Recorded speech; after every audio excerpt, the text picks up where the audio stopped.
महाराष्ट्र शासनाच्या अन्न व नागरी पुरवठा विभागामार्फत सार्वजनिक वितरण व्यवस्थेअंतर्गत विविध सेवांचा लाभ देण्यात येतो.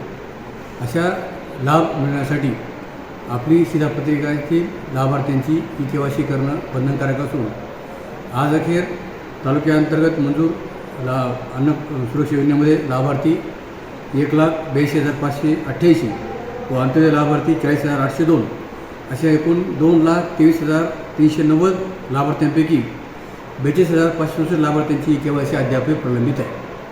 ही प्रलंबित KYC पूर्ण करण्यासाठी 31 ऑगस्ट ही अंतिम मुदत आहे. या KYC करण्याची अतिशय सुलभ प्रक्रिया आहे. आपण नजीकच्या जे काही आपलं स्वतःचं दुकान आहे त्या ठिकाणी भेट देऊन सुद्धा दुकानदारामार्फत किंवा मेरा KYC असं देखील एक ॲप आहे. यामार्फत देखील आपण ते ॲप डाउनलोड करून KYC स्वतःहून घरी बसून त्या ठिकाणी करू शकतात.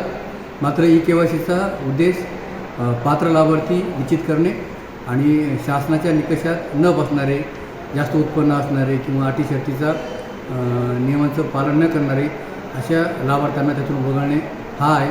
त्यामुळे पात्र लाभार्थ्यांनी तातडीनं आपल्या नजीकच्या स्वतः दुकानदाराला भेट देऊन ही प्रक्रिया समजून घ्यावी आणि काही वेळात ही KYC प्रक्रिया पूर्ण करून घ्यावी.